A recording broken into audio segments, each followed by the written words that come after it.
Good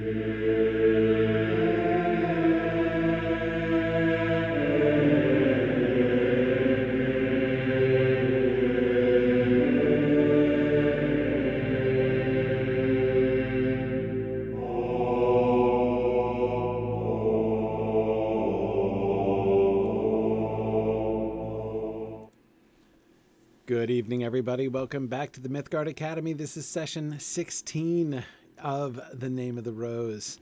And tonight we're going to return to see the after effects of love on Adso and then controversy emerge, or converge, perhaps I should say, on the Abbey.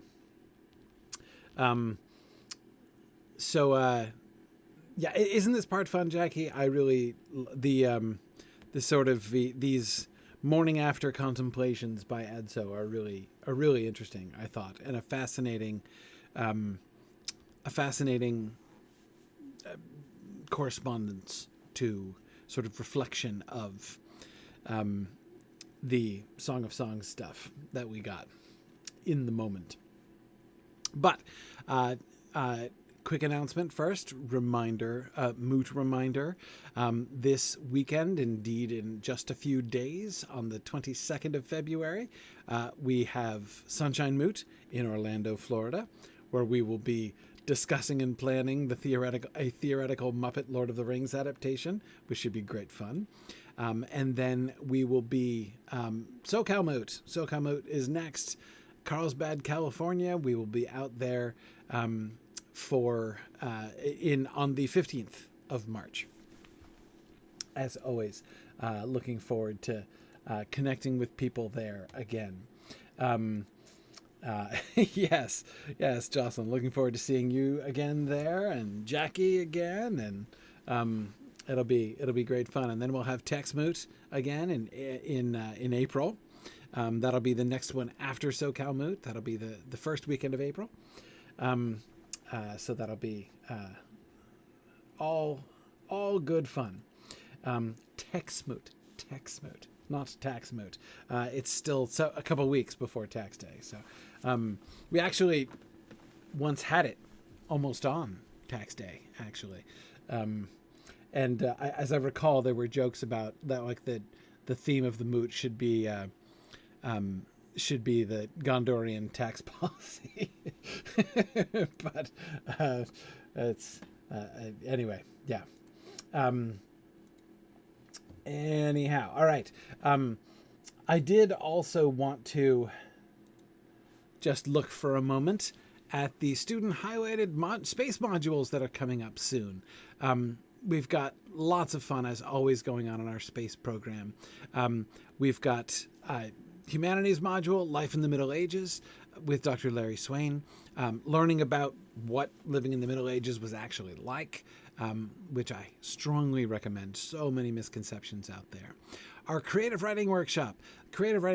This is sort of the module that began all of it, all of the remarkable creative writing program that is going on within our space program. Sparrow Alden and our entire creative writing team is going to be involved in that workshop. Anyone who is looking for some community support in being a writer, you've done some writing on your own and would like to kind of take your writing the next step, joining this community is a really, really wonderful way to do that. We're starting another cohort of Old Norse for people who are interested in learning Old Norse, which is great fun. You can be just like Lewis and Tolkien, the coal biters. And the class that I'm co-teaching with Dr. Sarah Brown and James Tauber on the poetic corpus of J.R.R. Tolkien. We're approaching the next volume in this next series of modules. So that one is coming up again soon. I think it's number 4. I'm losing track. Module number 4 in that series. But of course, the poems are not directly connected to each other. So of course, one could pick up in that series anywhere one wants. Anyhow, lots of really fun stuff going on in space as always.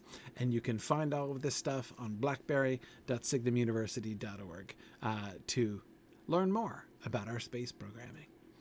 All right, let us get back to Adso.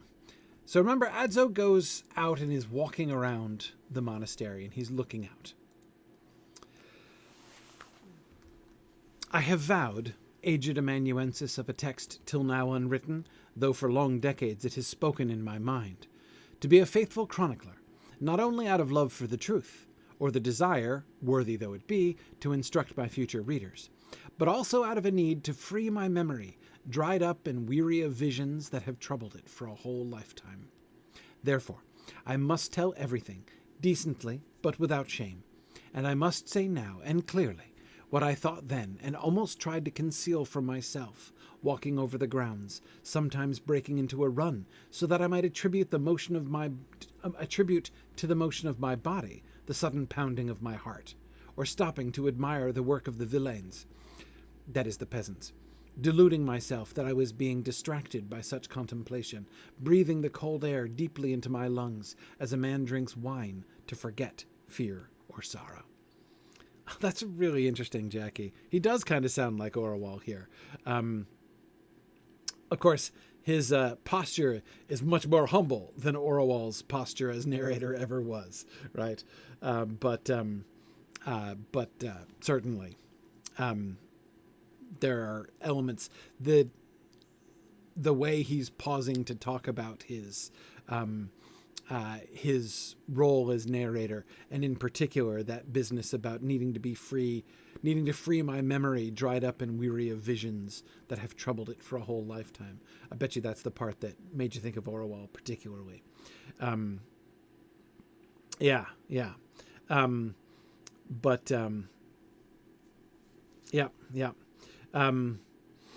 Anyway,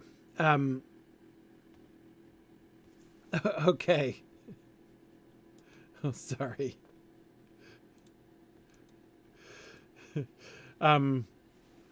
Okay.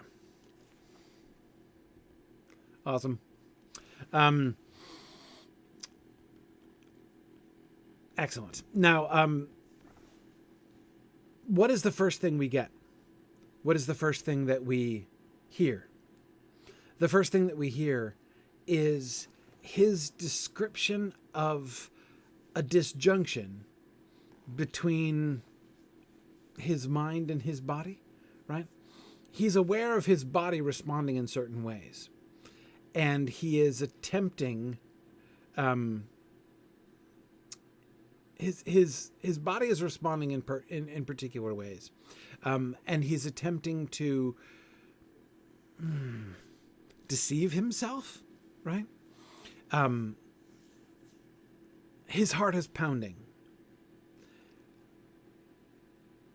And so he runs so that he can attribute to the motion of his body his pounding heart, right? He can't deny the fact that his heart is pounding, but he's trying to not just reinterpret it, he's trying to reallocate it, right? He's running away from the clear interpretation of his symptoms. Why is he stopping to admire the work of the peasants?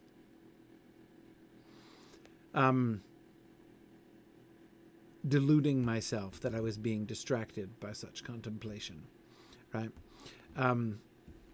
Yeah. He's running away from an accurate interpretation of his symptoms, right? Let's keep going. I could try to write that, still caught in the snares of sin, I desired, culpably, for her to appear at every moment. But I would not be writing the truth, or rather, I would be attempting to draw a veil over the truth to attenuate its force and clarity. Because the truth is that I saw the girl. I saw her in the branches of the bare tree that stirred lightly when a benumbed sparrow flew to seek refuge there. I saw her in the eyes of the heifers that came out of the barn, and I heard her in the bleating of the sheep that crossed my erratic path. It was as if all creation spoke to me of her, and I desired to see her again, true, but I was also prepared to accept the idea of never seeing her again, and of never lying again with her, provided that I could savor the joy that filled me that morning, and have her always near, even if she were to be, and for eternity, distant. It was, now I am trying to understand, as if, just as the whole universe is surely like a book written by the finger of God, in which everything speaks to us of the immense goodness of its creator, in which every creature is description and mirror of life and death, in which the humblest rose becomes a gloss of our terrestrial progress. Everything, in other words, spoke to me only of the face I had hardly glimpsed in the aromatic shadows of the kitchen.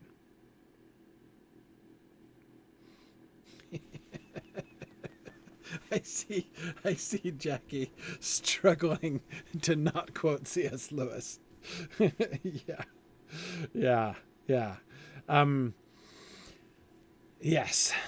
Okay. Now, do you see what happens here? He acknowledges that he is feeling love for the girl. But do you see the effect of that love? In particular, language that I think should jump out at you. I saw her in the eyes of the heifers that came out of the barn, and I heard her in the bleating of the sheep that crossed my erratic path. What should that make us think of? Surely we should be remembering something there, right? Yeah, the Song of Solomon. Exactly. What did he cry out? How did he interpret her when he saw her? When she was there, right? When she was in his arms, he almost didn't see her herself. Instead, he interpreted isn't quite right. Filtered, processed the entire experience through what he had read in the Song of Solomon, right? Some of which things were, for instance, as he said in Rapture, in the act, right? That she had teeth like sheep that had come up fresh from the water, right? All bearing twins. Now he's seeing actual sheep. He's seeing actual sheep, and he hears her in the bleating of the sheep that cross her path. There's certainly a kind of irony here, and it's a kind of irony that I think certainly tips us off to the sort of reversal here, right? Yes, Eric, as you said, his love for her is changing how he interprets creation. He sees the world around him differently now. When he was looking at her, he saw her in terms of the Bible, the erotic love poetry that he knew best, right? Yes, Gerald, she was like the abbot's horse. That's exactly right.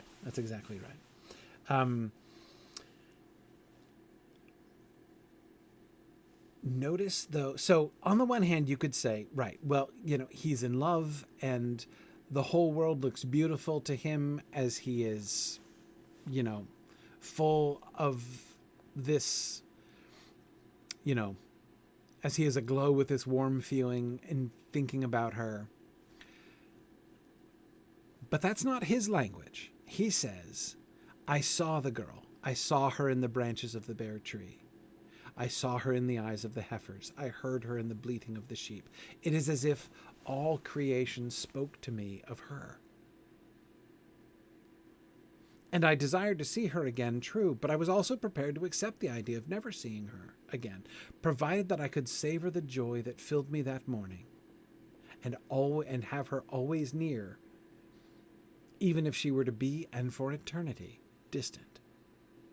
There's this closeness that he experiences with her, which is in some ways closer,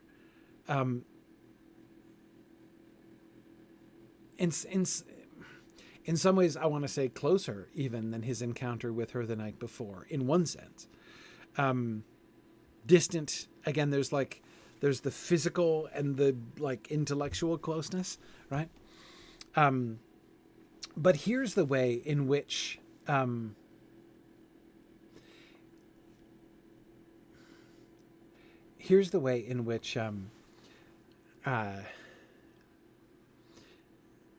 he... Okay. Here's the way in which this feels to me like a really remarkable reversal. What he's describing, this experience that he's describing,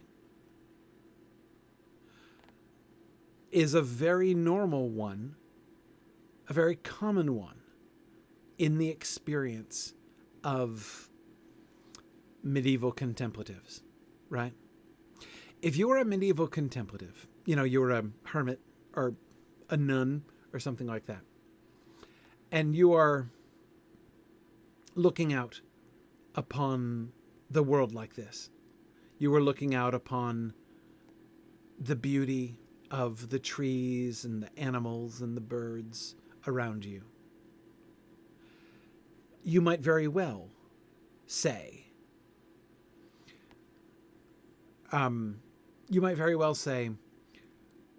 all of these beautiful things that I look out upon speak to me. I see someone else's face in all of this, in all of these beautiful things that so move me when I see them. I am brought to contemplate what? Normally. What usually would we expect to be in that place? In the words of a medieval mystic. God, absolutely. The whole world would speak to you and reflect the face of God, the beauty of God and God's creation. He, Adso, looking out at the beauty of this creation, sees her, the girl, sees her face, sees her speaking to him in all of these things.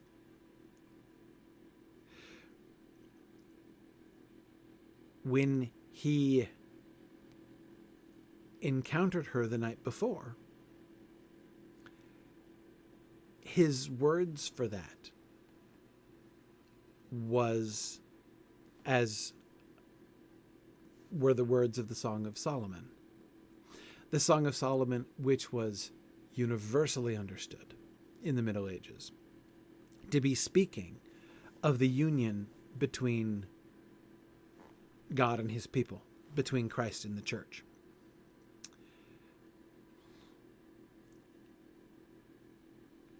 There's an overlap here that's really interesting. And remember the Ubertino situation. How do you tell the difference? Where is the frontier between ecstatic experience of encountering God and mere sinful sexual desire, sinful sexual ecstasy? That's one of the things that Adso himself was trying to figure out, right? Yeah. Arthur, absolutely, between God and Israel in the original version. Yeah. And they would often talk about that also. Yeah, absolutely. But yes, Calvin, in that sense, he was in God's role there. Yes, that is true. But look at what happens at the catch that at the bottom half of the paragraph? This is really interesting. It was, I am now I am trying to understand. That is, he, the old Adso writing this, is now processing this and realizing something he didn't before. It was, now I am trying to understand, as if, just as the whole universe is surely like a book written by the finger of God, in which everything speaks to us of the immense goodness of its creator, in which every creature is description and mirror of life and death, in which the humblest rose becomes a gloss of our terrestrial progress. Everything, in other words, spoke to me only of the face I had hardly glimpsed in the aromatic shadows of the kitchen.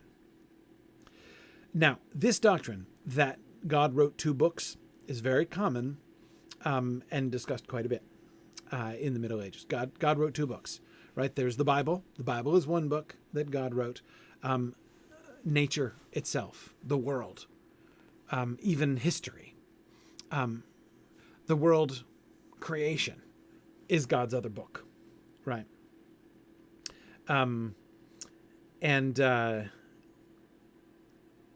So yes, that the whole universe is surely a book written by the finger of God. That's sort of a standard medieval doctrine. So you've got the 2 books. So notice what happened. He encounters the girl. And seeing her and her body makes her think of the Bible, right? He now encounters God's other book, the world. And seeing the beauty of the world, he thinks of the girl, right?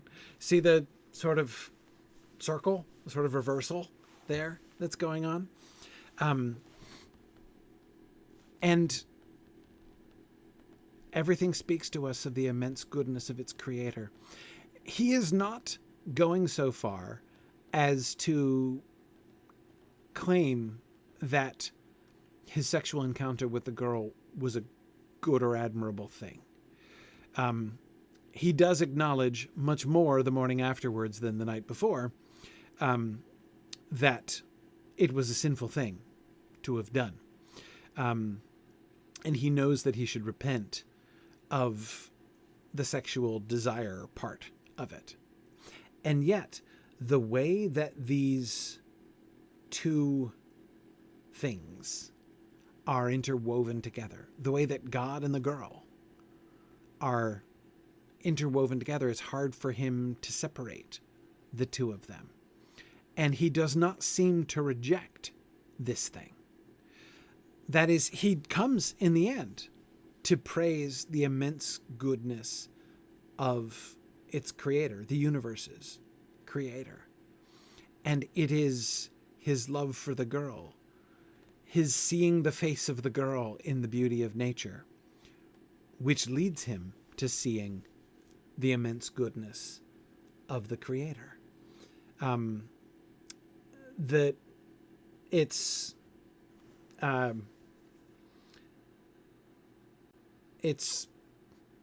complicated. And notice the kind of complication that it is.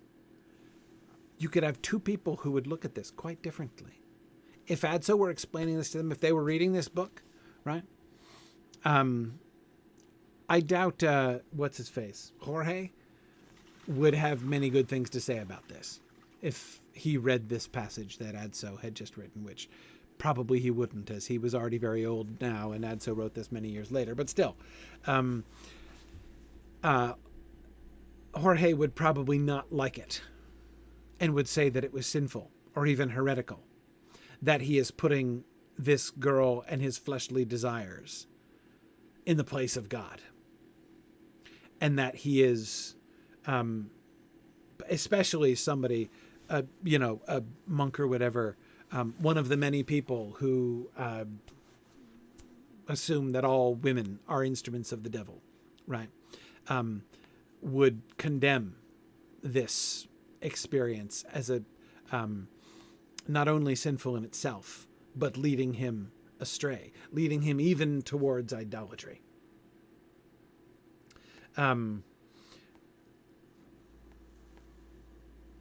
but others could look at it quite differently. And again, remember, this is exactly the Adso is now living out the experience. Notice how Adso has gotten his wish in rather a peculiar way. He didn't understand. He didn't understand where the lines were. He had no understanding of how can you tell the difference, remember, between orthodoxy and heresy, between lawful desire and communion with God and evil passions and sinful concupiscence. He had no understanding of the frontiers of those two things. Now he has experienced it, and we see him processing it, right? Yeah, he's gotten quite a crash course. And where he is right now, where we see him in this passage, is squarely in that ambiguous spot that he himself was so puzzling over just yesterday, right? It's a really fascinating situation that Echo creates here in this scene. Yeah. Yeah, it is. Jocelyn, this is a really complicated book to read in a lot of ways. I agree. No matter what your background is, it's a complicated book to read. And of course, you can read it without thinking about all this stuff, but it's fun to think about. I dwelled on these fantasies because I said to myself, or rather did not say, at that moment I did not formulate thoughts translatable into words, that if the whole world is destined to speak to me of the power, goodness, and wisdom of the Creator, and if that morning the whole world spoke to me of the girl, who, sinner though she may have been, was nevertheless a chapter in the great book of creation, a verse of the great psalm chanted by the cosmos, I said to myself, I say now, that if this occurred, it could only be a part of the great design that sustains the universe, arranged like a lyre, miracle of consonance and harmony. As if intoxicated, I then enjoyed her presence in the things I saw, and, desiring her in them, with the sight of them, I was sated. So that's one sentence. Let me do it again.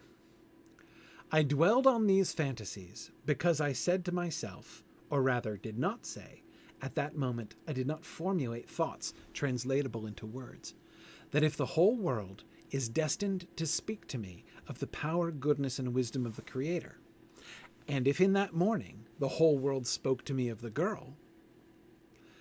Okay, so notice what he's doing here. He's like, premise number one, the whole world is destined to speak to me of the power, goodness, and wisdom of the Creator. Right? That is, if you are with any kind of sensitivity attuned to the world around you, you will hear it speak to you of the power, goodness, and wisdom of the Creator. That's like what the doctrine of the two books says. So that's point number one. Point number two, that morning the whole world spoke to me of the girl. Okay.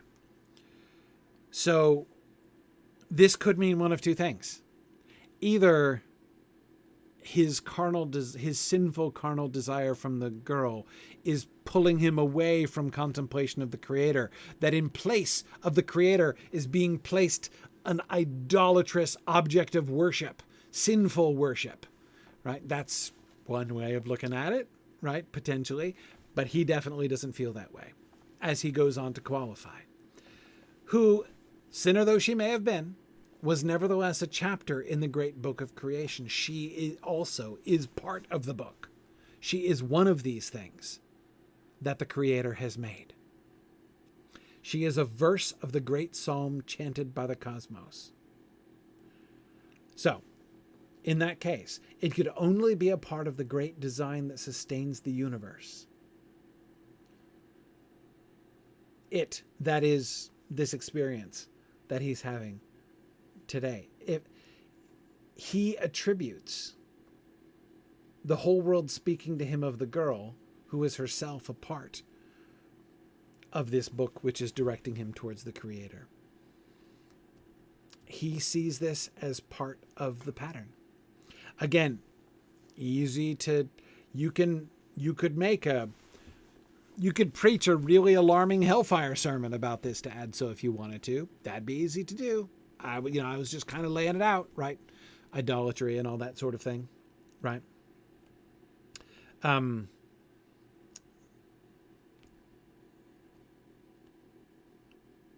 But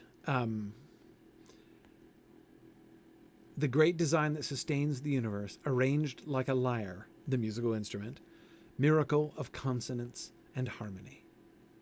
All of these things go together. He does not feel that the contemplation of the girl is an idolatrous worship, is a turning away from God.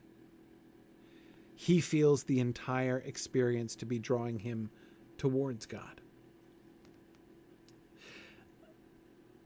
Let's see, Mary and Calvin, really good questions.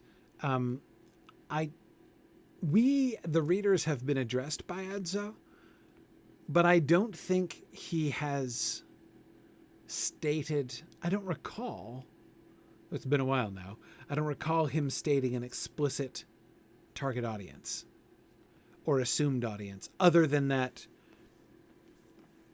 it seems to be, well, I don't know.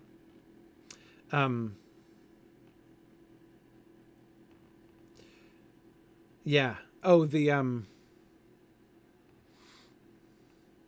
yeah. Yeah, exactly. Fencing Frog, that's just what I was going to say. Presumably other monks. Yeah. At least it would be a natural assumption for him to make that other monks are going to be, which is one of the reasons why, like in the previous slide, he was talking about, no, the first one,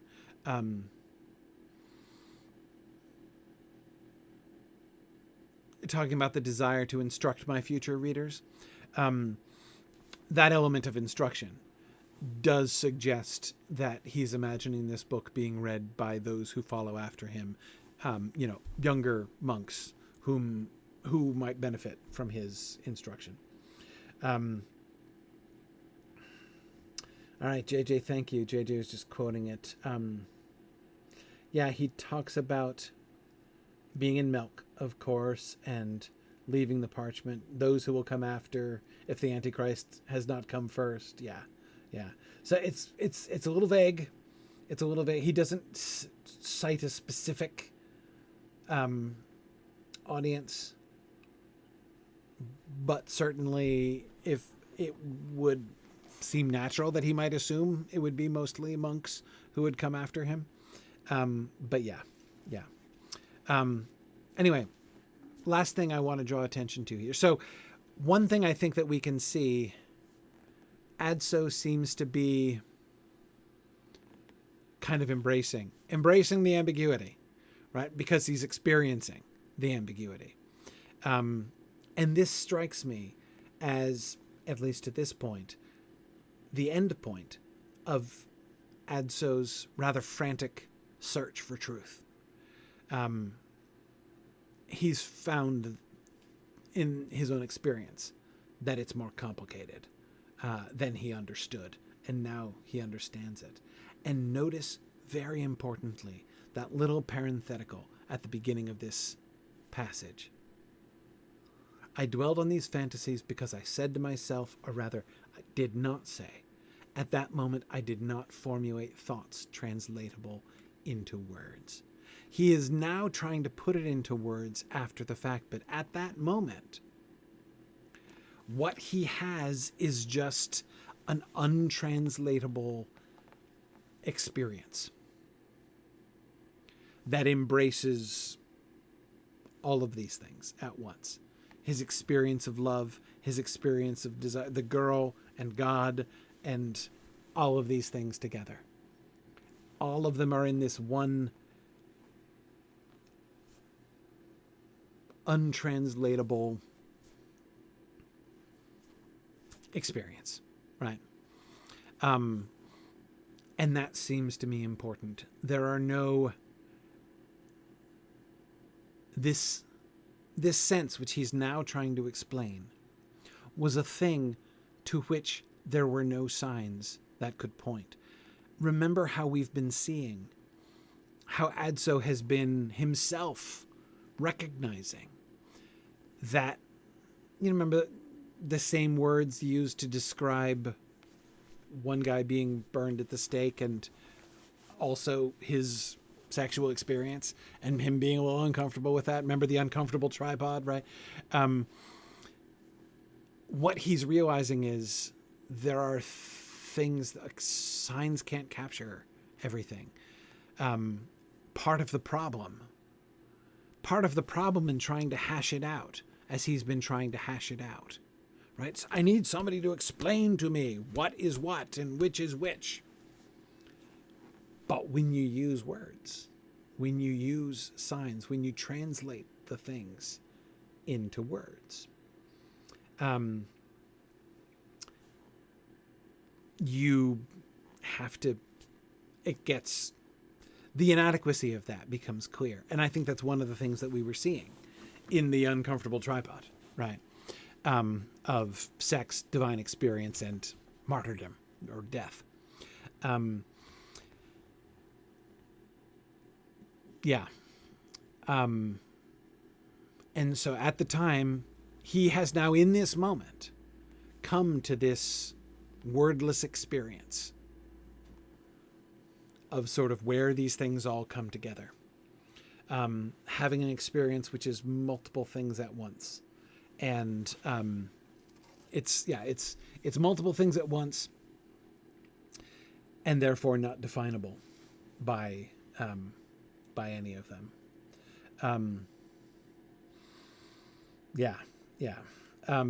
Okay.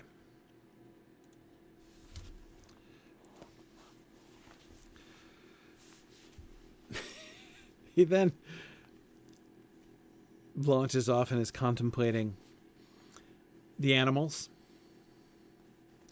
And he has these thoughts which are right out of a medieval bestiary.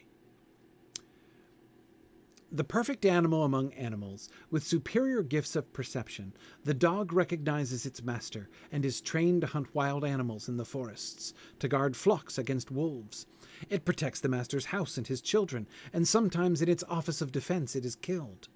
His sobriety is the symbol of perfection of spirit, as the thaumaturgical power of his tongue is the symbol of the purification of sins through confession and penance.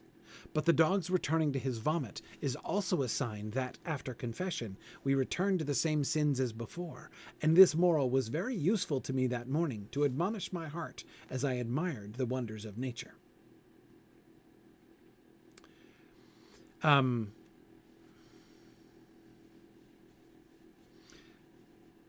you see what he just did here? I wanted to flag this as it went by.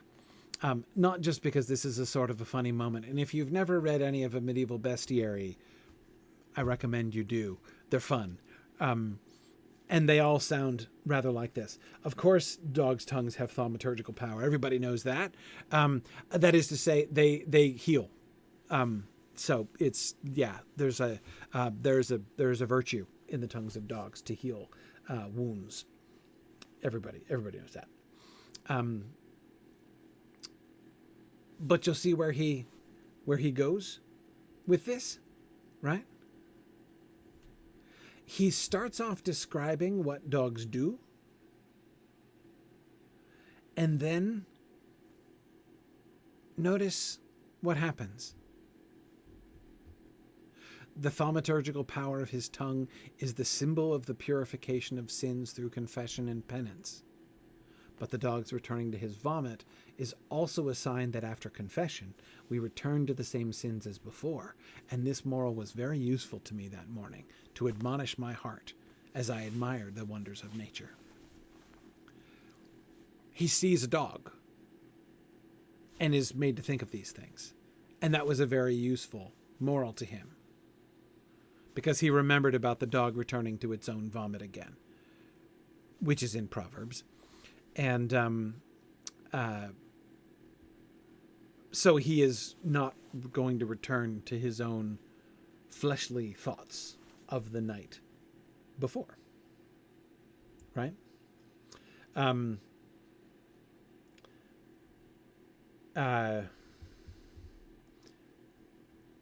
But you see what he's doing?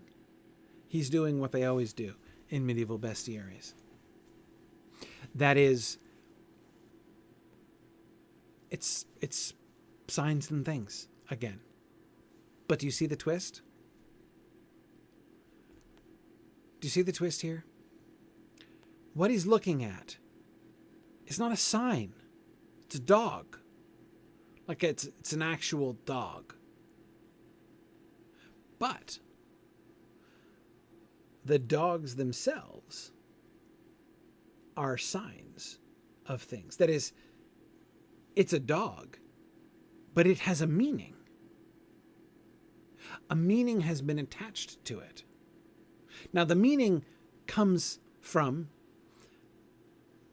references to dogs, in especially the business, to like how the verse about the dog returning to its own vomit again in the Bible was interpreted. Right? That was taken as a sort of a parable for us, right? A moral parable. Which means that now the dog itself, like the actual physical dog that Adso sees going around, is a thing which points to a sign, which points to a thing. The physical world around him is pointing to spiritual truths, which he is perceiving. That's been happening the whole chapter so far. Right?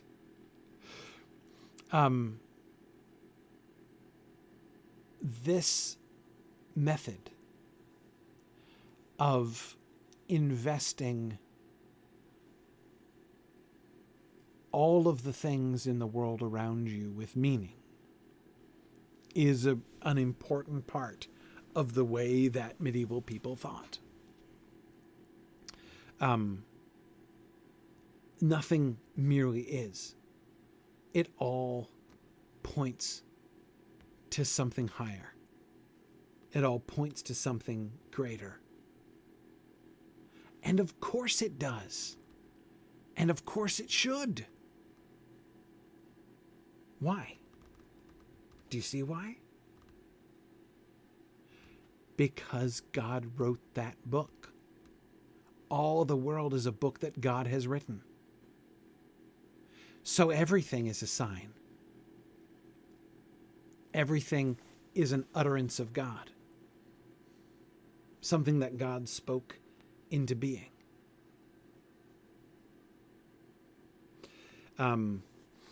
And so everything has meaning. This is why, remember we've talked about the top-down versus the bottom-up interpretation? This is why the top-down interpretation works. Because they know who wrote the book. That is the book of the world. So of course you have some insight into what it means, into what it's pointing to.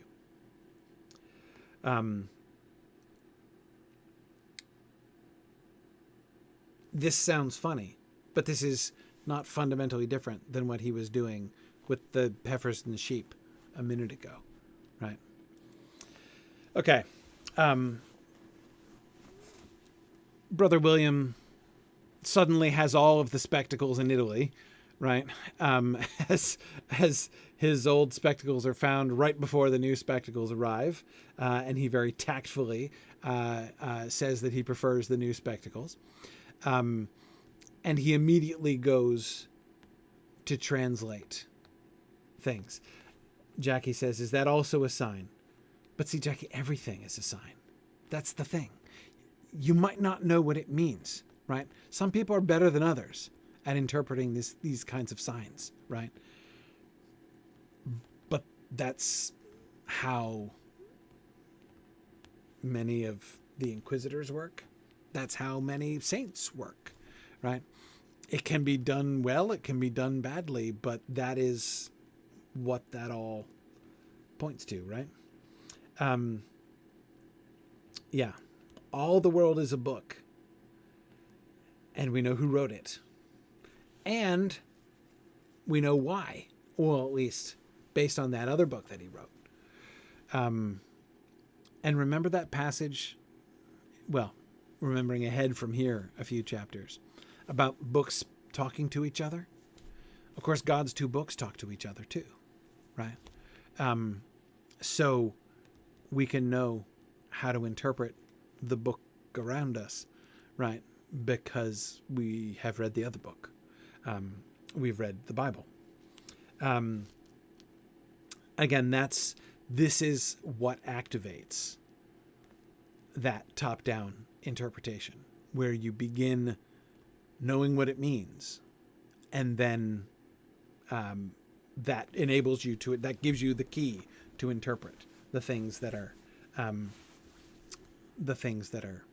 happening, right? Yes, the Bible is almost the key to the signs. Yes, absolutely. And some parts of the Bible are key to the rest of the Bible. Yeah, exactly. That's the premise.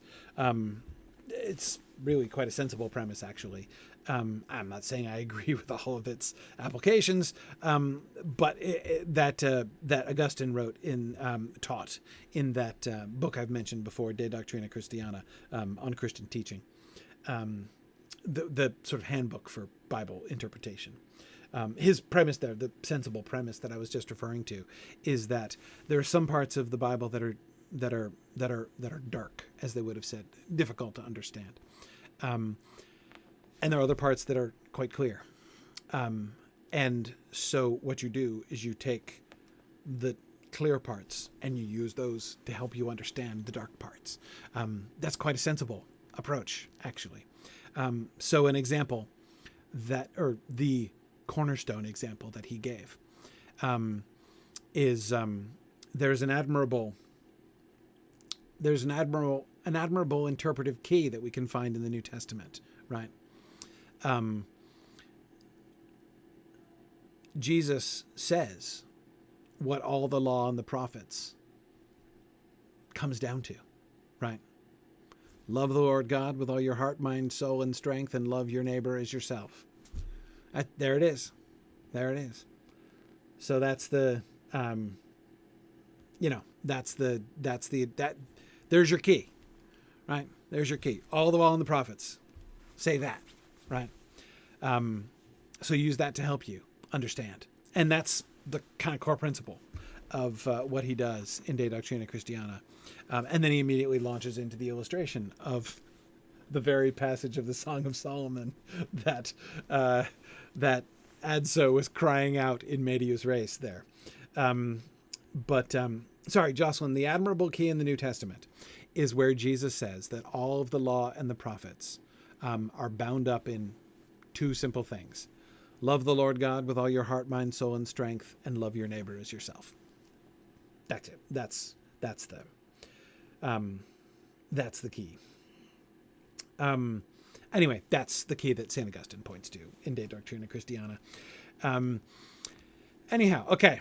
So, armed with all of the spectacles, William, I like to call him Will. William returns to Venantius's notes, the ones that were written in Greek, on the page with the invisible ink on it, that then turned out to be signs of the zodiac, like a code, a cipher based on the signs of the zodiac, which he has interpreted. And now he's able to interpret the Greek. He couldn't without his spectacles, and Adso couldn't read it for him. So this, it turns out, are what Venantius's notes say. The terrible poison that gives purification, the best weapon for destroying the enemy. Use humble persons, base and ugly, take pleasure from their defect. They must not die, not in the houses of the noble and the powerful, but from the peasants' villages, after abundant meal and libations. Squat bodies, deformed faces. They rape virgins and lie with whores, not evil, without fear. A different truth, a different image of the truth. The venerable figs. The shameless stone rolls over the plain, before the eyes. Deceit is necessary, and to surprise in deceit, to say the opposite of what is believed, to say one thing and mean another. To them the cicadas will sing from the ground. Mary says it's national treasure. Sounds like that, doesn't it? Right? That last one really does sound to me like some kind of espionage countersign or something. To them, the cicadas will sing from the ground.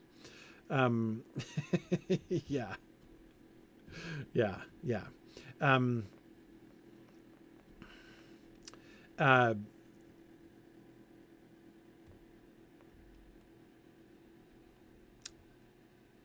Okay. Now, notice only what this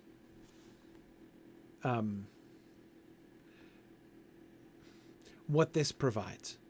Notice the kind of riddle that this is.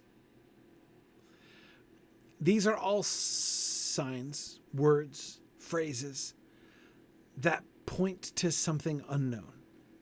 William deduces that these are the notes that Venantius took while reading a book in the library. Presumably, the book that he found at the place that he described, the location in the library that he described in cipher, right? But these are fragmented notes. And William is left to try to put together what it is that they point to. It seems like madness. I like insane gibbering to Adso. William doesn't have the answer. He doesn't see what all of these things point to. But you can see the kind of puzzle, the kind of riddle that it is. And of course, it's interesting that this follows up. Remember, this is like the third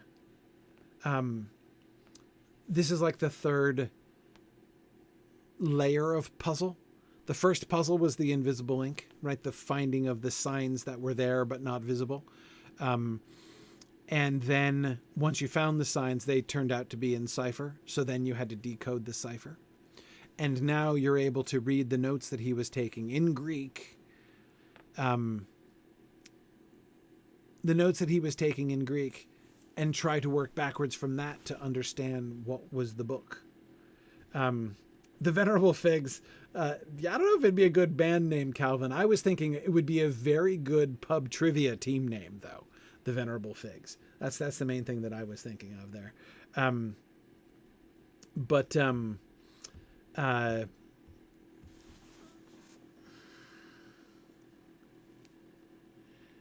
People would probably just think you were being obscene in some obscure way, however. Ooh, the purloined pears, Argent Paintbrush. By the way, is that a St. Augustine reference? The purloined pears? That would be a really good team name, especially if it's a St. Augustine reference. Yeah, nice. Yeah, that's excellent. Sorry, for people who don't know, it's from a scene in St. Augustine's Confession that when he confesses sneaking into someone else's orchard and stealing pears from their tree. It's one of the sins that he confesses, a famous one. Yeah.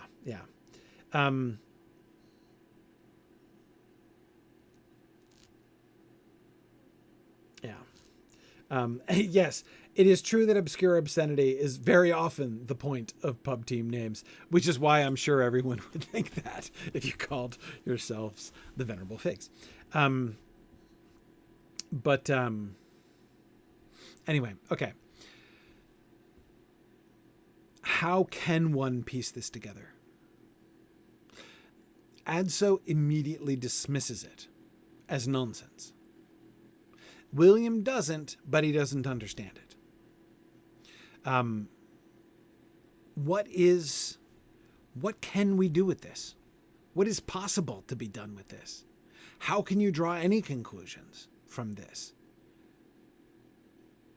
What possible approach could we take? Well, maybe William will teach us something about that. But first, again, because like I said, almost every different way of contemplating signs and things gets included in this book. I love this little incident when Adso is going truffle hunting. I remember indeed that in later years a lord of my country, that is Germany, knowing I was acquainted with Italy, asked me why, as he had seen down there, some lords went out to pasture their pigs. And I laughed, realizing that, on the contrary, they were going in search of truffles.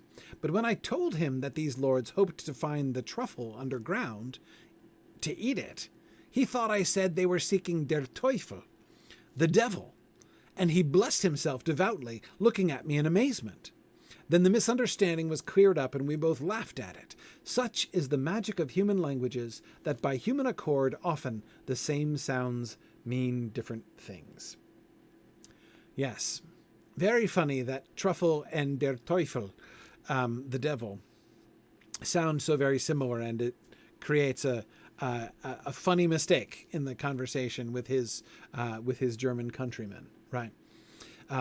Causing Adso briefly to reflect upon the nature of language and how almost identical signs point to completely different things. Now, we've been contemplating that in a much more serious context, right?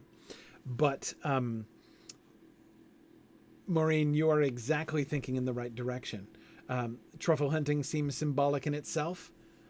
Yeah, kind of does, doesn't it? If you find yourself watching Adso go truffle hunting and thinking about pigs rooting around in the soil for this tempting aromatic thing that is buried in the muck, but which then has to be wrested away from them lest they eat it. If you find yourself thinking allegorically about this, like, what does that mean? Then you're doing it right. Indeed, Jackie, you would find them in the aromatic shadows of the ground, wouldn't you? Yes, you would. Yes. If you find yourself spontaneously thinking in allegorical terms while hearing about pigs truffle hunting, then congratulations, you're starting to think like a medieval person who absolutely would be thinking about that in that way. Absolutely. Yes, I wasn't thinking of the Narnian badger, JJ, but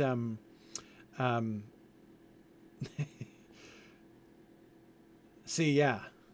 Now I'm thinking about the whole, like, der Teufel, which I think doesn't have anything to do with poor truffle hunter. But anyway, yeah. Okay.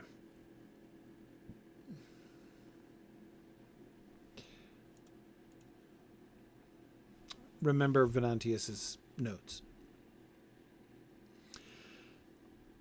Bernard de Guy, the Inquisitor, shows up, who's not only one of the leaders of the opposing side in the debate to come of this, like, little theological summit meeting that's happening, which is the reason why William has shown up here in the first place. So not only is Bernard William's opponent in the debates to come, but of course Bernard is also a professional inquisitor of exactly the sort that William separated himself from. You may remember his first snarky comment to Bernard of Guy when he said that Bernard has inspired many of William's most positive life choices, right? Yeah, Bernard must already have been informed by the abbot of the crimes committed in the abbey. In fact, pretending to ignore the venom in William's words, he said to him, It seems that now, at the abbot's request, and in order to fulfill the mission entrusted to me under the terms of the agreement that has united us all here, I must concern myself with some very sad events in which the pestiferous stink of the devil is evident. I mention this to you because I know that in remote times, when you would have been closer to me, you fought as did I, and those like me, in that field where the forces of good are arrayed against the forces of evil. First of all, notice his, like, we can recognize his kind of thinking from the beginning. Sad events in which the pestiferous stink of the devil is evident. And you will recall, of course, that is exactly what William said he was going to refuse to do. Instead of trying to understand what has happened exactly what has occurred, who has killed whom and why, right? And, you know, and for what reasons. Instead, he is already looking at the reasons behind all of those things, right? The devil is at work here. That's what matters, right? That's the real issue. And therefore, he is fighting in a field of battle where the forces of good are arrayed against the forces of evil. That is how he interprets the work that he is doing. That is how he understands his purpose.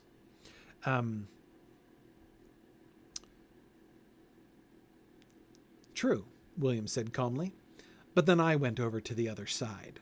Oh, sick burn, William. Holy cow. Bernard took the blow well. Can you tell me anything helpful about these criminal deeds? No, unfortunately, William answered with civility. I do not have your experience of criminal deeds. William is on fire here with the snarky comments. Ouch. But of course, we can't help but notice the way this is not the first time this has happened. Remember, Adso drew our attention to this before, rather unflatteringly, right? That is to say that, like, he thought it a rather shameful habit of his master to use irony in this way. This is the quill drop moment, Eric. Yeah, maybe so. True, but then I went over to the other side. Ouch. Ouch. JJ says, is it ironic for the Inquisitor to be the one getting burned? Oh, man. Yes. Yes. But yes, he answers with civility. Nothing that he says is plainly and explicitly insulting, right? Most especially that last one, which is particularly wonderful. He doesn't, of course, specify whether, what exactly is the nature of Bernard's experience with criminal deeds. But I mean, you couldn't convict him for insulting Bernard there with that statement. But again, William's sort of taking refuge, and even, of course, also delight in using signs that are deliberately ambiguous, is fun, but it sets him apart. It makes Adso uncomfortable. He's been taught that that's not really a good thing to do. And he's a little concerned here. Well, he was before. He doesn't comment on it here. Here he just gets out his popcorn, right? Watching William and Bernard. But now, more on this, again, Venantius' notes. How do we understand this? Alenardo, again, has some advice.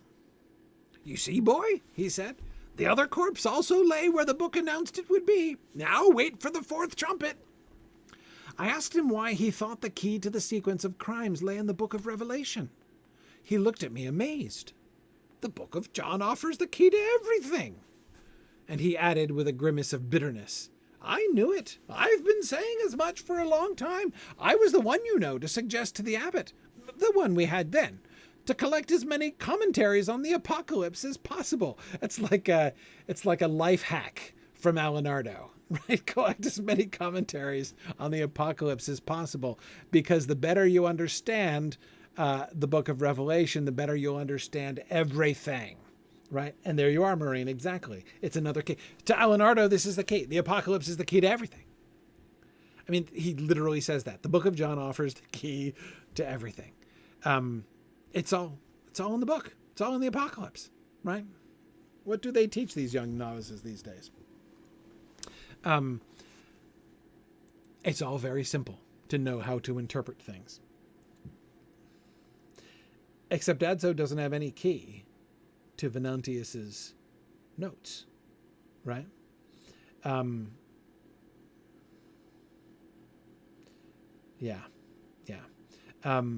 Sorry, the Book of John. John is the author of the Book of Revelation. Whether it's the same John who is also the author of the Gospel according to John and the three epistles of John in the New Testament is a debated point, though he was understood to be. In the Middle Ages, that was not a controversial point in the Middle Ages. Modern scholars debate these things.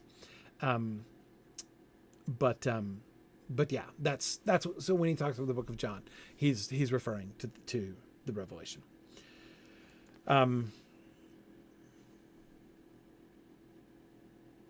Okay. Venantius's book. Adso, William said. Solving a mystery is not the same as deducing from first principles, nor does it amount simply to collecting a number of particular data from which to infer a general law. It means rather facing one or two or three particular data apparently with nothing in common, and trying to imagine whether they could represent so many instances of a general law you don't yet know, and which perhaps has never been pronounced. To be sure, if you know, as the philosopher says, that man, the horse, and the mule are all without bile and are all long-lived, you can venture the principle that animals without bile live a long time. But take the case of animals with horns, and then he goes launching off onto his discussion of horns and teeth and trying to point to patterns there. All right. What William is describing is the process of inductive reasoning. William's descriptions here are particularly dear to my own heart, as this is my own primary method of textual interpretation when we have all of these discussions. This is all this stuff is what I am doing all the time. But he's trying to explain the mechanism to Adso. Solving a mystery is not the same as deducing from first principles. You can't just start with the keys and deduce downwards from there. That's not how you solve a mystery, he says. Nor does it amount simply to collecting a number of particular data from which to infer a general law. You can't just draw a conclusion, a firm conclusion, based on a few data points. You can't just use a few data points to basically assert a conclusion that you, especially one that you already know or are sort of hoping to prove, right? And he goes on to try to illustrate it. And when he goes on to illustrate it, he illustrates it with natural philosophy, what we would call science and the scientific method, of how you can draw conclusions about what are sort of the general principles, what are the general patterns that are visible in certain living things, animals, who have horns, and what can you conclude about the animals that have bile versus animals that don't have bile, and all that sort of thing.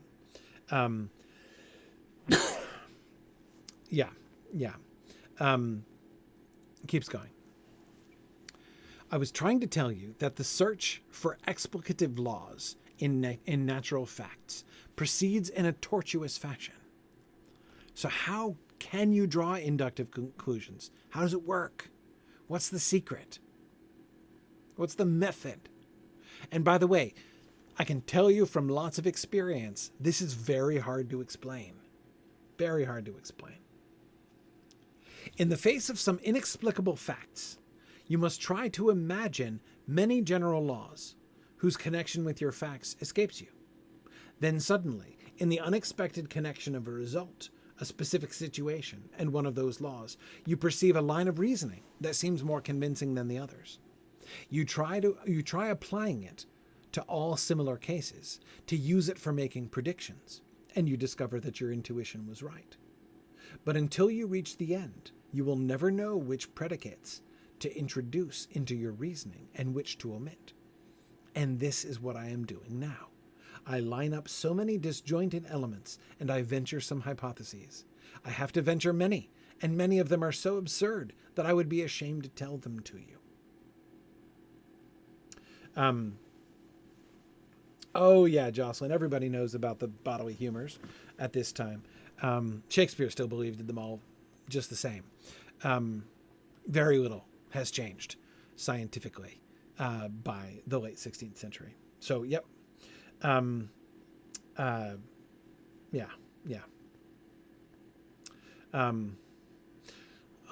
know y'all are making Hogwarts jokes, but don't start talking about witches. You're going to trigger me.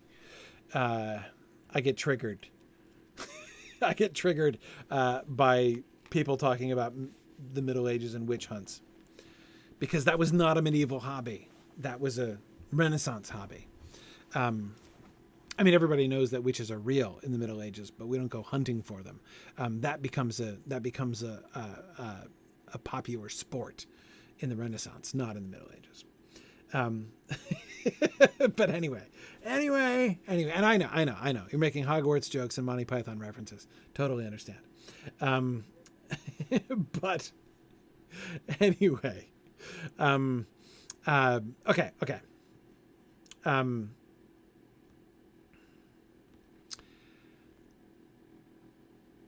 What he's describing is the process of induction, of inductive reasoning. And there are several inescapable elements of inductive reasoning. Inductive reasoning, when you are making a series of observations and you are trying to understand what is the general law, what is the pattern that holds them together, what is the larger story that they come together to form. There is a story there. There is a connection there. There is some pattern, but you can't see what that pattern is. How do you do it?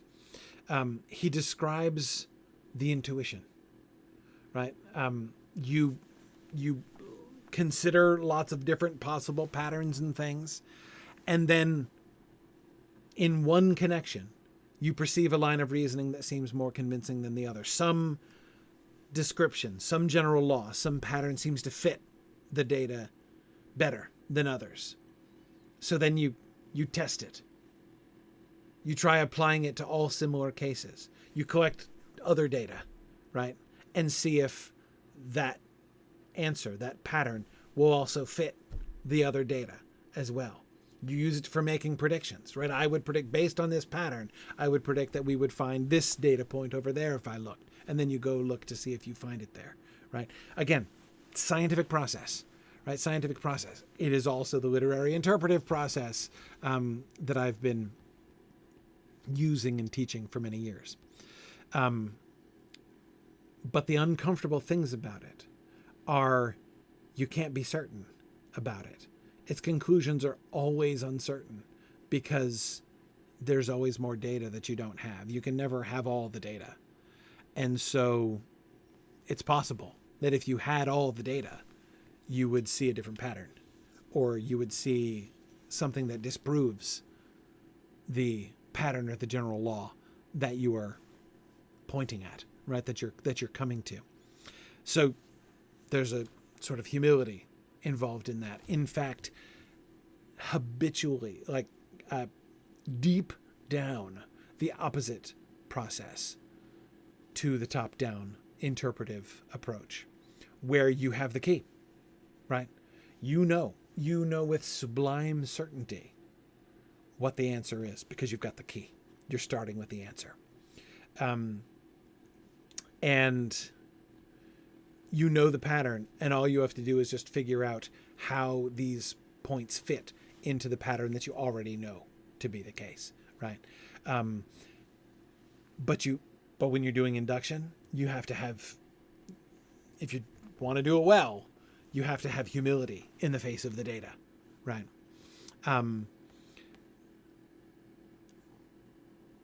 And it feels, as he describes, like guessing. I line up so many disjointed elements, and I venture some hypotheses. I have to venture many, and many of them are so absurd that I would be ashamed to tell them to you. You have to be open to considering all kinds of wacky, crazy things, right? That's, of course, also how great scientific discoveries are made. I often think that there are few things. I don't know very many ideas that are more that strike me as more utterly counterintuitive than the idea that the reason I get sick is because of all of these invisible little living creatures flying around and invading my body. Like, that's really counterintuitive. And there's a reason nobody stumbled to that for a really long time, right? Because that is an absurd hypothesis. Almost all of the things that modern people laugh at in medieval science, including like the humors make perfect sense. All this stuff. Again, almost all the stuff that they believed in was based on observation. And makes sense in the scope of their knowledge. Not all of it. Some of it's kind of dumb, just like some of the things that we do are kind of dumb. But most of it all made sense. And you've got to be open, but you've got to be open to some crazy sounding hypotheses, some crazy sounding patterns, or else you'll never think of it. You'll never come to the right answer inductively. That's the kind of reasoning, this kind of induction, is what he's trying to do with Venantius's notes. We have all these are data points. Each of these little disjointed phrases. What's the pattern here? What pattern can they fit into? What do all these things have in common? He's trying to put them all together, assuming, as he is, that these are all quotations or summaries of things that are written in a book. What book would talk about all of these things? And he has to, again, knows Adso doesn't have the key, so he chucks it. He is quick to say this just sounds like nonsense, which is to say there is no pattern. William is convinced there must be a pattern. Everything about the circumstances of the finding of it, the cipher, even the fact that it's written in Greek. Why did Venantius write these notes in Greek? Well, because most of the other monks can't read it. That's why. So the very fact that he was apparently concerned that somebody would find and read these notes, and he didn't want them to be able to understand them. Hence the Greek, hence the invisible ink, hence the cipher. So William is pretty convinced. These are not the ravings of a madman. These are data points from some particular text. And he's going to try to figure that out. Adso, struggling with this.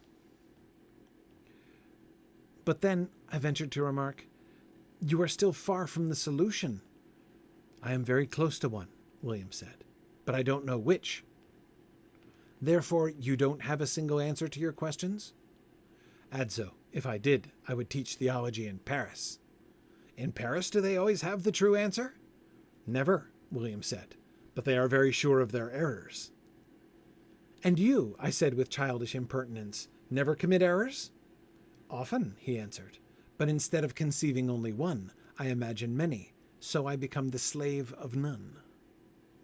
I had the impression that William was not at all interested in the truth, which is nothing but the adjustment between the thing and the intellect. On the contrary, he amused himself by imagining how many possibilities were possible.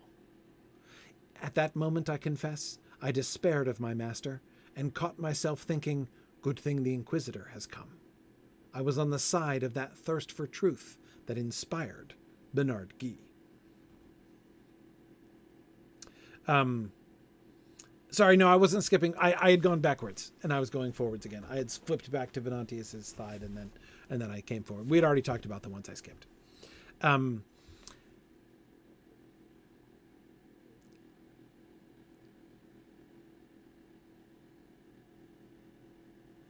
William, of course, is being snarky again when he says, "Don't you have a single answer to your questions? Adso, if I did, I would teach theology in Paris."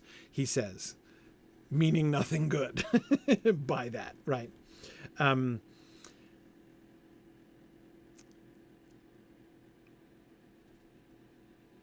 you see the difference between the two of them and their outlooks? Adso, for all of the broadening experience he's just been having over the course of the previous 24 hours, he's still locked. He's still resistant to the total change in mental approach that William is trying to lead him to, right? I was thinking not only of the broadening experience on the kitchen floor, but then also the broadening experience in the countryside afterwards. All together. Yeah.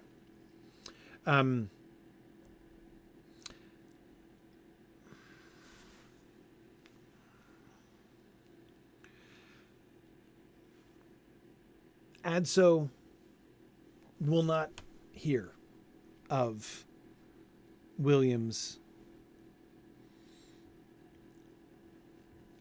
inductive method. He doesn't approve.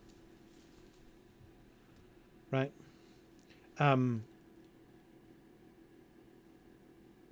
Notice how to Adso it all comes down to one thing. Right? Do you or do you not have an answer to your questions? You're asking all these questions. You don't know the answer? He feels like William is being evasive. Or worse, that William is just failing. If all William is doing is lining up disjointed elements and venturing some hypotheses, many hypotheses, some of which are so absurd he would be ashamed to even talk about them, then Adso's like, so you have no idea. You're very far from the solution. And William says, no, I'm close. I'm close to a solution. And because I'm close to many solutions, I just don't know which one of them is the correct one. It's right here. I just don't know which one it is yet. But that's not enough. Don't you have a single answer to your questions? This is what it means to be right. This is what it means to be wise. to have an answer to the questions. I had the impression that William was not at all interested in the truth. Truth is, he's defining truth here, the adjustment between the thing and the intellect. That's the purpose of signs, after all, isn't it? The sign connects our own intellects with things out there, right? All this pointing to things that we've been talking about signs doing, what's the point? Why do signs point to things? To adjust, to reorient the relationship between the thing and the intellect. When you come to perceive, to understand the thing, you have encountered truth. Right? It's pretty simple. William is not interested in truth. He's not adjusting the relationship between his intellect and the thing. He is amusing himself by imagining how many possibilities were possible. He just said it. He's just making up fake scenarios, some of which he himself admits to be absurd.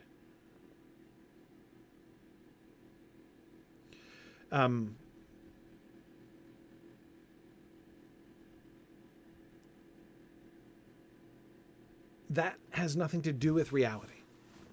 That has nothing to do with truth. That's not going to connect your intellect to the thing which is, the solution to the mystery. What is William's defense? What he's implying by this crack that he is taking at the theologians of in the Paris schools, right? You don't have a single answer to your questions. If I did, I would teach theology in Paris. They never have a true answer in Paris, but they are very sure of their errors. That is, the things that they teach, he says, are errors, but they are extremely sure that they are correct about those things. Adso is saucy, right? He offers him some sauce here. And you never commit errors? Often, he answered. But instead of conceiving only one error, I imagine many, so I become the slave of none. When you think there is only one answer and you know it, to begin with, you believe you've started with it, you might be wrong. You're probably wrong. And there will be no room in your mind for acknowledging that. Right.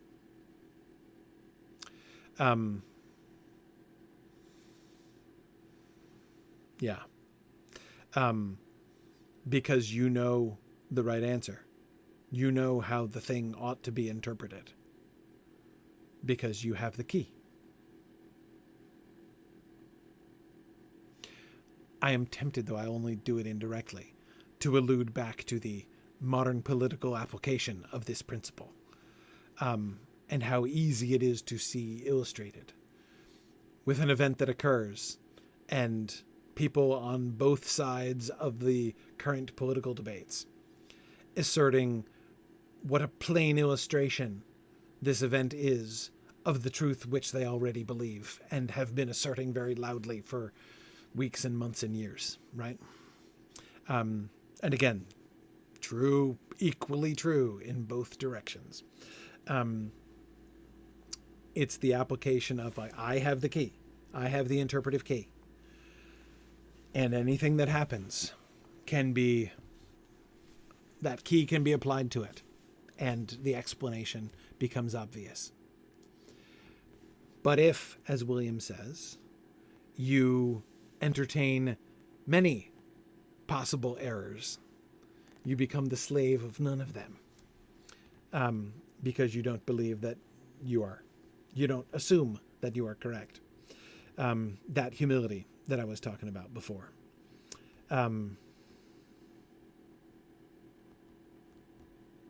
Well, that's interesting. JJ says in computer simulations, there's a scenario where the simulations hone in on the wrong answer because they hone in on answers too quickly and exclude the correct one early on. Yeah, sure. Yeah. You don't want to become the slave of a single error, right? Yeah. Notice Adso's mind is still close to this. This is interesting because you'll recall at the very start, Adso sounded like a nice little, monkly Watson, right? How do you do it, Holmes? That's what we got with the Brunellus situation, right? But that has not been Adso's role all the way through. Instead, Adso's position is more complicated. He is not Ubertino. He's not the abbot. He's not either of the debaters. He's not Bernard Guy. He's not, Michael, the Franciscan who's arrived. He's none of those people. But he leans in that direction. Or rather, I guess I should say, to be fair to Adso, that's the world in which he's been raised, right? That's the framework that he has been provided, that has been taught to him, both explicitly and implicitly. But what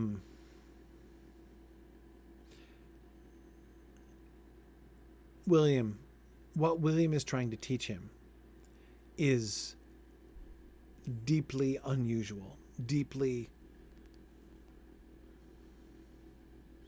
out of touch, out of step with that traditional way of understanding, as William was trying to explain in explaining why he ceased to be an Inquisitor all the way back at the very beginning. And in Adso, we see resistance to that, and Adso's resistance helps us to understand, Adso becomes the way not in which Umberto Eco helps us to understand and appreciate William, which is kind of Watson's role to some extent, right? He, of course, within the world of Arthur Conan Doyle's narrative, he becomes the one who writes the stories, just like Adso is the author, right?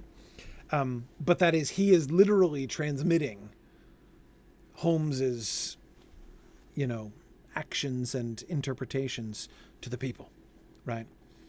Here, in this book, Adso does not exist in order to build us a bridge to William and William's perspective. William's perspective is slightly more familiar to us in some ways. I say in some ways because the inductive process is not something that most people do well. So it's not like, that's supernatural to all of us in all ways. But still, his generally sort of scientific approach is much more in keeping with what how we've all been brought up to think, and trained to think throughout our educational history. Instead, Adso serves as the bridge to the mainstream, right? The mainstream from whom William is deviating. He is there not to sort of focus and speak our own wonder at Holmes's brilliance. He is there to demonstrate the resistance, which is not going to be intuitive to us as modern readers. Yes, a bridge for us to get in tune with medieval thinking. Absolutely. Yeah. Well, I agree, Jocelyn, that Adso is a young thinker. It's not just that he's indoctrinated, or at least his indoctrination is incomplete.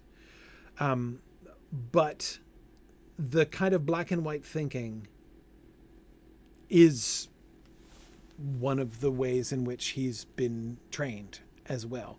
And when I say trained, I just mean, again, in the same way, I'm not a scientist, but all of our education has been influenced. Our whole culture is informed on some level with a predisposition in favor of the scientific method.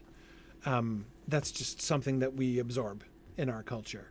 Adso is speaking of what he has absorbed in his culture, which is this top-down interpretive key model. And yeah, it's Sphinx. I agree. It's tearing him apart. He thinks he's more divided than Judas. Yes. Yes. Yes. It's,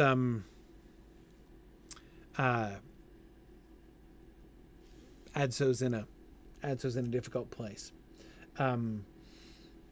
Yeah. And you're certainly right. Judy, I agree with you and with Jocelyn as well.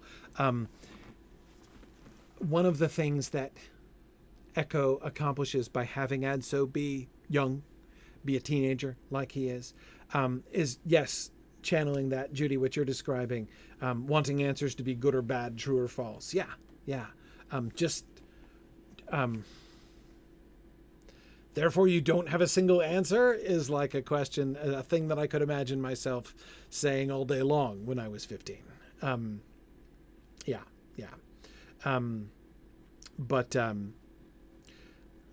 But yeah, I think that's, in my mind, there is a deliberate, I think that he's suggesting a kind of likeness there. Not that he's calling the medieval thinkers childish, but I think the fact that Adso, who is our primary spokesperson of that, of that top-down allegorical interpretation mode of understanding the world, the fact that Adso is 15, if Adso were 50 when this was happening, right, he would sound merely like a close-minded jerk, like how Ubertino sounds sometimes, or the abbot. But with Adso, our relationship with it is softened because we can see it, Judy, exactly as you were describing. We can all remember thinking the world ought to be a more straightforward place, right, when we were much younger. And I think in that way, Echo manages to, I think if he didn't have that, if the primary spokesperson for that allegorical view of the world were not also young and therefore more kind of directly relatable to our experience, the situation would be very different. He would look like a straw man. It'd be harder for us to connect with him. In fact, we'd be distancing ourselves from him, as I think we distance ourselves from both the abbot and from Ubertino, right? We don't see ourselves in them, but we can we can relate to Adso in this way. Yeah, of course he is, as you say, Calvin, writing as an old man. So we get both sides, right? But of course that gives us something else to relate to about Adso. He's not only in the moment a 15-year-old boy, he's also later an old man looking back at his childhood, and the things that he thought and said then. And many of us can relate to that also. Right. Yeah. But anyway, okay. Let's stop there. We're out of time. But let's definitely finish the fourth day. Yeah. I doubt we'll get too much further than that. So we'll plan to finish the fourth day for next time. There's a chance I might go a little bit further, but I assume that very few of you are actually reading the book at the very slow pace, including weeks off and stuff, at which we're discussing our way through this book. But yeah, no class next week. I will be away. My family is joining me down in Florida. I'll be going to Sunshine Moot and then enjoying a little warmer weather. It's funny, of course, people in Florida are warning me that it's supposed to get real cold this weekend, meaning it's going to be like 60. you know, at night dropping down into like the 50s or something. And I'm like, yeah, shorts weather, in other words. Right. But anyway, so yeah. Yeah, I'll be away next week. But I should be back the week after that. And I hope things look pretty good for March. So, all right. Very good. Thanks very much, everybody. See you guys in 2 weeks. Bye now.